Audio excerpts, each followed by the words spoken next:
तो काम कराने के लिए तो बैठे हो आप समय नहीं 5 मिनट समय निकाल। मैं भी 18 साल का सदस्य हूँ, गलतफहमी नहीं है, असत्य हो गया। इसी तरह से ये सवाल लगा करके एक धंधा बना दिया है इंडस्ट्री से पैसे वसूलने का। इनको नहीं मालूम है, इनको नहीं मालूम है कि आदरणीय मुख्यमंत्री योगी आदित्यनाथ जी की सरकार है। और अगला प्रश्न है, प्लीज अगला प्रश्न। थैंक यू मंत्री जी। मंत्री जी अच्छा नहीं लगेगा कि मैं आपको माइक बोलता हूँ, बैठ जाइए। प्रश्न क्या थी?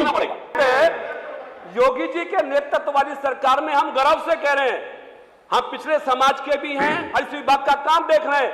योगी जी की सरकार पहली सरकार है जो उत्तर प्रदेश में 38 लाख बच्चों को छात्रवृत्ति देकर 100% भुगतान था। थैंक यू, धन्यवाद धन्यवाद। अगला प्रश्न है ना, प्लीज अगला प्रश्न। ट्रिपल सी थैंक यू मंत्री जी। हम करा रहे हैं। मंत्री जी अच्छा नहीं लगेगा कि मैं आपका माइक बंद कराऊं, बैठिए। मान्यवर बैठ जाइए, सारा मैं काम बंद करा सरकार दूं, आप बैठ करती है, जाओ। फिर भी हम आरोप लगाते हैं, तो प्रश्न आपको क्या थी? सोचना पड़ेगा।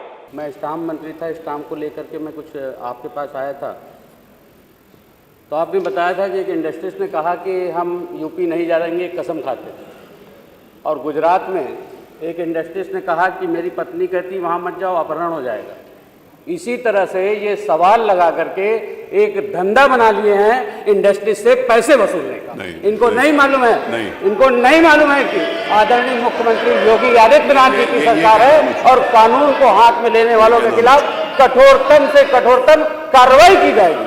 माननीय अध्यक्ष जी, इसी तरह से इंडस्ट्रीज को ब्लैकमेल करने की नीयत से इस तरह के प्रश्न लगाए जाते हैं ताकि उस इंडस्ट्री से बैठ करके मोल भाव किया जा सके। रहा कताई मिल की बात, जितनी भी कताई मिलें हैं सभी कताई मिलों को हम लोगों ने जो उनके ड्यूज थे उनको दे करके यूपी सीडा को देने का काम किया। उसने मास्टर प्लान बना करके वहाँ भी इंडस्ट्री लगाने के लिए व्यवस्था की जा रही है। ऐसा कोई भी प्रश्न नहीं किया माननीय मंत्री जी जिसके ऊपर उन्होंने किसी इंडस्ट्री का नाम। एक मिनट आप व्यवस्था मत दीजिए, आप बैठ जाइए। चलिए मैं अगला ले लेता हूं, अगर मेरी बात इन्होंने नहीं सुननी तो इट्स ओके।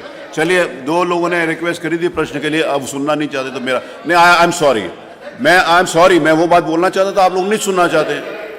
नहीं आप this is not the way. तो कहां से कुछ भी बोल देंगे।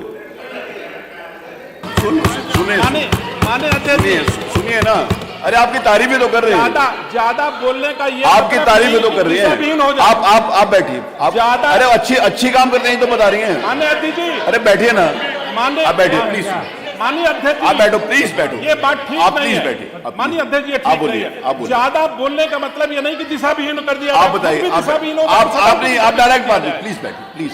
अरे बात तो सुन लीजिए। अभी कहा क्या उन्होंने? अभी उन्होंने एक लाइन बोली है कि आप अच्छा काम करते हैं, इसी में आप उसके दूसरी लाइन तो बोली नहीं उन्होंने अभी। मेरा आग्रह विनम्रता पूर्वक विपक्ष से भी है और पीठ से भी है। आप बताइए। मैंने मूल प्रश्न जो है, मूल प्रश्न के भीतर ही पूरक प्रश्न पूछे जाते हैं। रागिनी जी ने मूल प्रश्न पर कुछ नहीं पूछा, थोड़ा बहुत पूछा। मैं जवाब आप जवाब आने दो ना डॉक्टर रागिनी, प्लीज जवाब आने दो। यही तो दुखद है कि ज्यादा बोलती है और ज्यादा बोलने की अपॉर्चुनिटी पे पा जाती है, इसलिए सदन को मोटा मोटा हाईजैक करने की बात कर लेती है। आपको करप्शन का चश्मा लगा हुआ है, राज्य सरकार की सेवाओं वाला चश्मा देखिए आप। मैंने आपकी विधानसभा में जो मछली शहर से चुन करके आती हैं, आपने नहीं देखा होगा, वहां हमने 4,81,16,00,000 की सड़कें बना करके मछली शहर वासियों की सरकार ने सेवा की है। आप कैसी बात, आपको वो नहीं दिखता? आपको फिर कृपा करके खड़ा ना होइए। एक सेकंड जवाब आ जाए। आप बैठिए, आप बैठिए डॉक्टर। देखिए अध्यक्ष जी, मेरी बात उनको बताया, आप बोलिए। डॉक्टर रागिनी प्लीज बैठिए। ये मेरा आग्रह है। जब उन्होंने बात करी तो हमने सुना, भले ही उन्होंने भ्रष्टाचार और झूठ बात कही है, लेकिन मेरा आग्रह, मेरी बात सुनी जानी चाहिए। मैं असत्य है, अरे असत्य मान लीजिए, कमाल जी असत्य मान लीजिए। मैं भी 18 साल का सदस्य हूँ, गलतफहमी नहीं, मुझे असत्य हो गया। मैं ये कह रहा हूँ, रागिनी जी ज्यादा बोल करके हाईजैक करने का काम करती हैं, दिशाहीन कर देती हैं। इसमें कहीं भी नहीं लिखा हुआ है। आप हाईजैक नहीं हुई, प्लीज तो मैं आ तो रहा हूं, आने तो दीजिए। उनको इतनी अपॉर्चुनिटी मिल गई, मुझे क्यों नहीं? अरे आप बोलिए ना, आप कौन नहीं बोल रहा? मैं आपका संरक्षण चाहता हूं, मेरा विषय आने दीजिए। अरे आप बोलो तो सही, यही बोलते रहोगे, बोलो तो सही। यही तो 403 सदन में 403 विधायक हैं। 403 विधायकों में मंडी परिषद सड़क बनाने का विभाग नहीं है, ना ही इस सदन के द्वारा उसको कोई बजट दिया जाता है। मंडी स्वयं कमाती है और इस सदन के माननीय सदस्यों की सेवा करती है और इस सेवा के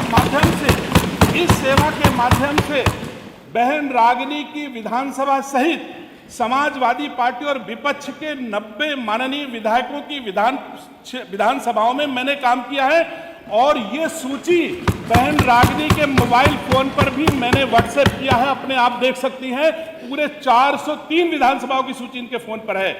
तो और इसके अलावा 403 में से 364 माननीय विधायकों की मैंने उनके क्षेत्रों में, महोदय आप स्वयं साक्षी हो, मैं आपको साक्षी के रूप में प्रस्तुत नहीं कर रहा हूं। मैंने आपको स्वयं फोन करके आपकी विधानसभा क्षेत्र से काम मांगे हैं और फिर आपके क्षेत्र में मैंने काम कराए हैं और आपके क्षेत्र के साथ साथ अगर आपने काम कराना ही नहीं है तो आप हो क्यों वहां? काम कराया तो अच्छी बात है, मेरे को क्यों गिना रहे हो भाई? बाकी सब लोगों को गिना रहे हो। अरे इसका क्या मतलब है? आप मेरे को बता रहे हो तो काम कराने के लिए तो बैठे हो वहां। आप समय ना लीजिए, 5 मिनट में समय लेता हूं। बताइए।